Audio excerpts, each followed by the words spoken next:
Ringside or Riot? I'm not Tom. Scream!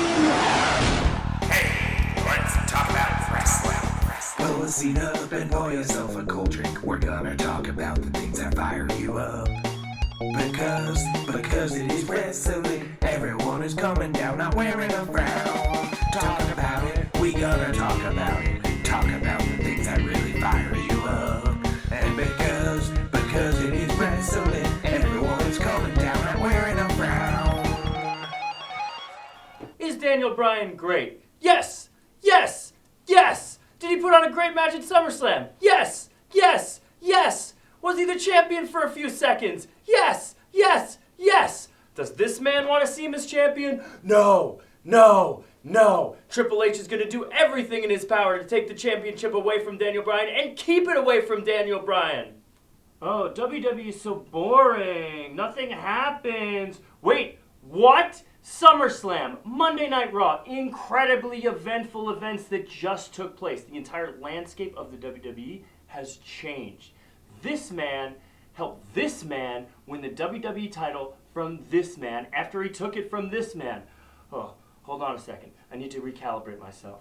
Triple H, Randy Orton, old pals from Evolution had put their personal issues aside. We even saw Randy Orton embrace Stephanie McMahon with a hug. Sorry, it disgusted me. He invaded his house. He planted a kiss on her that disgusted all of the WWE universe. But business wins out. They're following the philosophy of Vince McMahon right here, right now. The Shield is now involved. They're becoming sort of the mercenaries of a new corporate alliance that's going to put Daniel Bryan in a tough position. Now, they claim that Daniel Bryan is a solid B+, but we all know Daniel Bryan's an A. Anyone who's seen his matches for the past months, even years, knows this. John Cena and him put on a clinic the other night. The audience in Los Angeles was losing it. Everyone was yes, yes, yes, yes, until a big reason for a no came to the ring. We're going to have to keep watching to see how this all boils down. John Cena is out for 4 to 6 months, and we all know John Cena's recuperative abilities. He seems to come back from injuries quicker than humanly possible. Daniel Bryan's going to be fighting a long uphill battle against Randy Orton. Money in the Bank changes everything. If I were Brock Lesnar, and I will never be, I would give Paul Heyman a raise because he did his job in the SummerSlam match between CM Punk and Brock Lesnar. He distracted Punk. Punk's desire for vengeance, his lust to get that anaconda vice on Paul Heyman, distracted him from this man. He took his eyes off the beast. You never take your eyes off the beast. Looking at Paul Heyman, looking at the beast. Looking at Paul Heyman, looking at the beast. Focused on Paul Heyman, focused on Paul Heyman.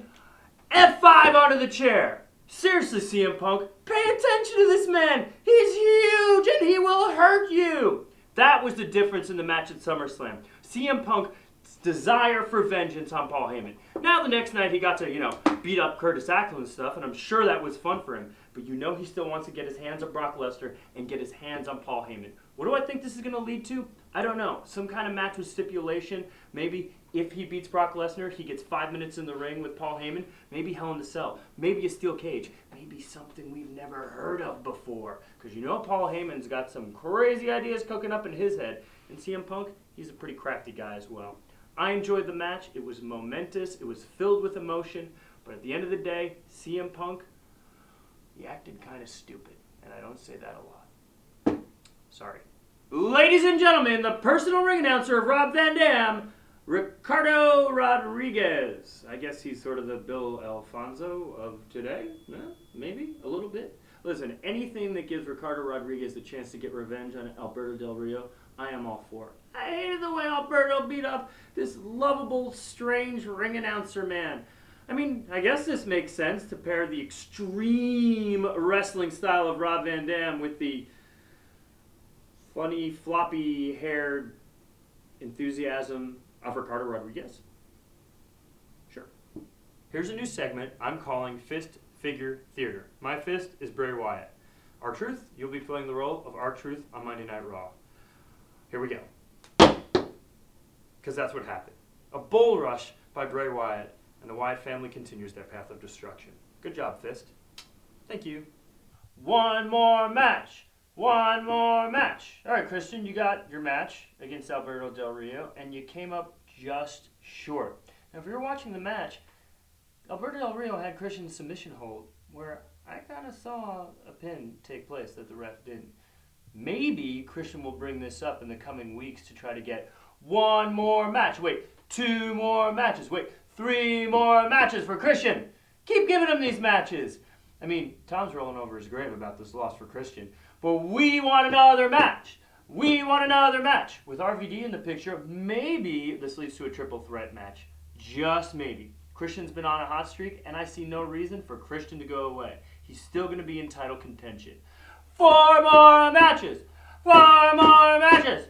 5 more matches.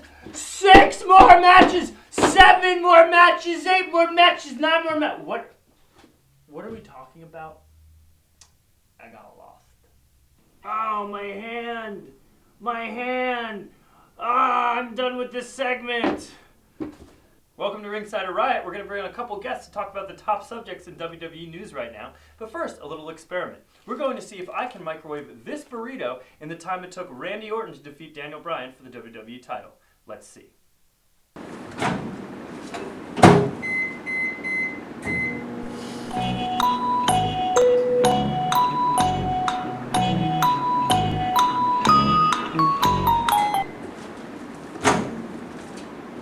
Well, the answer is nope.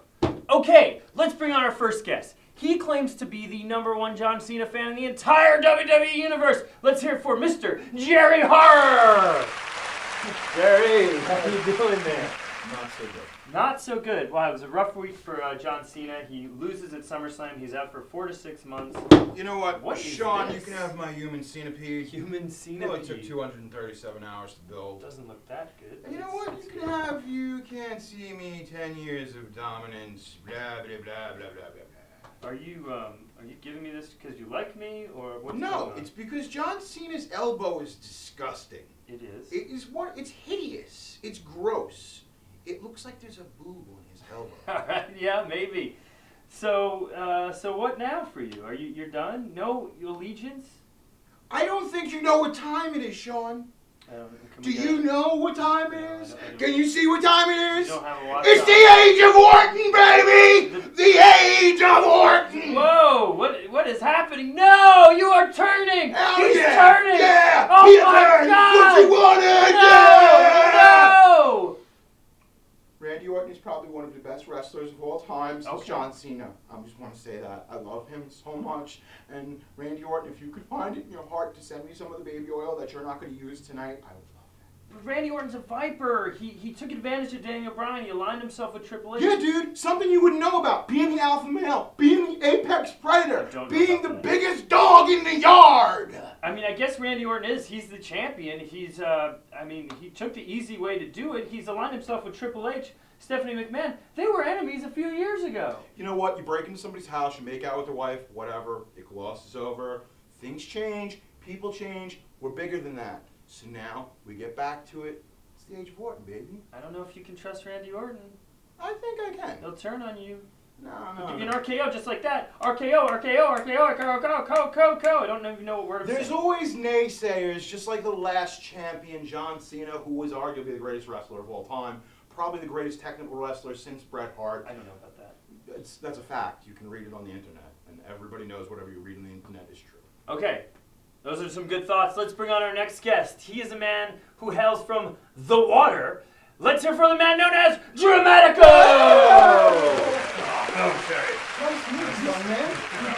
John, How you nice to doing? see you. Good to see you too. I'm very excited. I'm excited to have you here. Look, I've got the new cut on my Dramatico shirt, showing that. a little skin. Yeah, you look Little impressive. Scott Hall cut on my...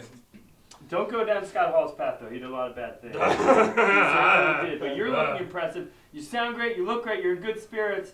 We're in an intense Randy Orton, John Cena. I can hear all the way from backstage. in fact. We're pretty loud. Where do you stand? Randy Orton, John Cena. Give us your take. Randy Orton or John Cena? Daniel Bryan, clearly. The third choice, Daniel Bryan. The third choice, the only choice. From the Shire, the Hobbit? Hobbit. Yeah, the Hobbit. Who reads? What's reading? I certainly don't. No. I'd like to give you a favorite quote of mine. Okay. Too early seen or known, and known too late. Daniel Bryan has been far too trusting too many people around him. He tried to come out of his shell, speak out against John Cena, and he ended up failing. He wasn't looking over his shoulder. That's some good advice. Is that a Shakespeare quote you threw at us right there? It's actually TLC. TLC from the 90s. Daniel Bryan has been too trusting. Do you think he can rise up again, fight all the forces of the Shield, the McMahons, and Randy Orton, and reclaim the title? Wait, you guys are talking to me? Anybody. Oh, well, of course, Randy Orton's the best wrestler of all time since John Cena. And everybody knows that. I mean, he's a blue chip guy. Guy just came into the company, you know, he's doing his thing, works a lot harder than that Daniel Bryan fellow.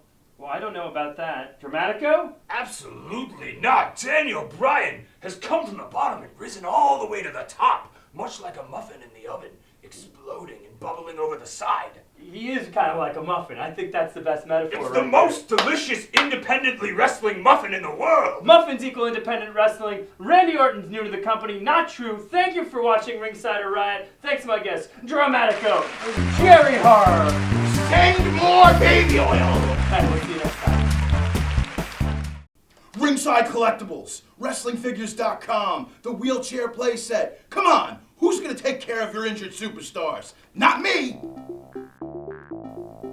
Ringside Mailbag, just like writing letters to Santa Claus. Instead of gifts, you get your questions answered, which isn't as good. The Pope is awesome asks, what was your first wrestling event and what was your favorite? The first show I ever went to was a house show at Nassau Coliseum where the Texas Tornado won a battle royal in order to face Mr. Perfect. And he lost the match to Mr. Perfect, or he won by a countout. Basically, he didn't win the Intercontinental title, which really disappointed me. My favorite event I ever went to, I'm probably going to say SummerSlam 97, where Stone Cold Steve Austin actually broke his neck in a match with Owen Hart, and Bret Hart beat The Undertaker for the world title, thanks to Shawn Michaels being the chairman of the WWF at the time. Randall Garcia asks, if TNA and WWE had a Survivor Series match, which 5 wrestlers should represent WWE and TNA? Well, right now, I'd say Daniel Bryan and CM Punk because they're sort of the faces of the WWE. And I'll throw a curveball at you. I think the Shield would be great because, come on, they're masters of the numbers game. That's what we know about the Shield. As far as TNA goes, I'd throw Austin Aries, Chris Sabin, I'd throw Beer Money together so we get another tag team working together with Robert Roode and James Storm. And then how could you not have Kurt Angle involved in the mix? He's a wily veteran. He knows every move in the book. He might put TNA over the top. Tameka123 asks, how do you feel about Hulk Hogan being in WWE 2K14? As a fan, it's great. I think some of the boys around here can't believe that TNA would let one of their wrestlers, or whatever you call Hulk Hogan at this point, appear in a WWE game. Riz the World 13 asks, how long are we gonna wait? Come on, guys, write properly. For the RVD or the Bray Wyatt Elite figure. At Comic-Con, the RVD figure was announced, and there's talk it will be out in mid-2014. Same for the Bray Wyatt Elite figure. Matthew Peters asks, what is the tallest WWE Mattel figure? No surprise here, it's the Great Khali, measuring in at about 8 inches. Lilin Raps asks, yes, yes, yes, or no, no, no. I'd have to go with maybe, maybe, maybe. Unjust 53245 asks, it's pretty crucial. Which did you watch more during the Monday Night Wars, Monday Night Raw, or WCW Nitro? Nitro was what you watched at the beginning, and then you switched over Raw, because by the time it was 1997 or 1998, Raw was far superior. WCW became something that Ricky Rackman hosted, and the Kiss Demon appeared on, and Chucky was there, and things didn't really make sense. Go back and watch it, though. It's quite entertaining. Easy, you know who you are, asks, will there be an Elite Flashback Edge? No. Edge spoke to us in an interview at the San Diego Comic-Con this year, and he is not signed to a Legends deal. So, how sad are you? Sorry to end things on such a bummer, guys, but Edge is a quitter. Hey, what's up? I'm Jerry Harr from Ringside Collectibles. Today we're looking at The Undertaker Elite Series 23. This is a really cool figure and brings me back to my childhood. There was a point in his career where The Undertaker had his orbital bone shattered, which is right here. And they gave him this really creepy mask. And I completely forgot about it until a friend of mine actually showed me a videotape. This is the first time they've ever had The Undertaker with the mask, and he's got the purple gloves and the awesome purple tie. So for me, this is definitely a figure that I have to own. If you guys want to see anything, talk about any figs, comment, and I'll put it up for you. I'll see you next time. Ringside Collectibles in no way endorses the following public service announcement from Jerry Haro. SummerSlam was better than WrestleMania. Admitted. Hey, thanks for checking out Ringside Riot. That was really nice of you. But nice guys finished last, so subscribe to our channel for future episodes. Follow our Twitter account, like our Facebook page, and check out Ringside Collectibles at WrestlingFigures.com for the largest selection of wrestling figures anywhere in the universe, so you never finish last again!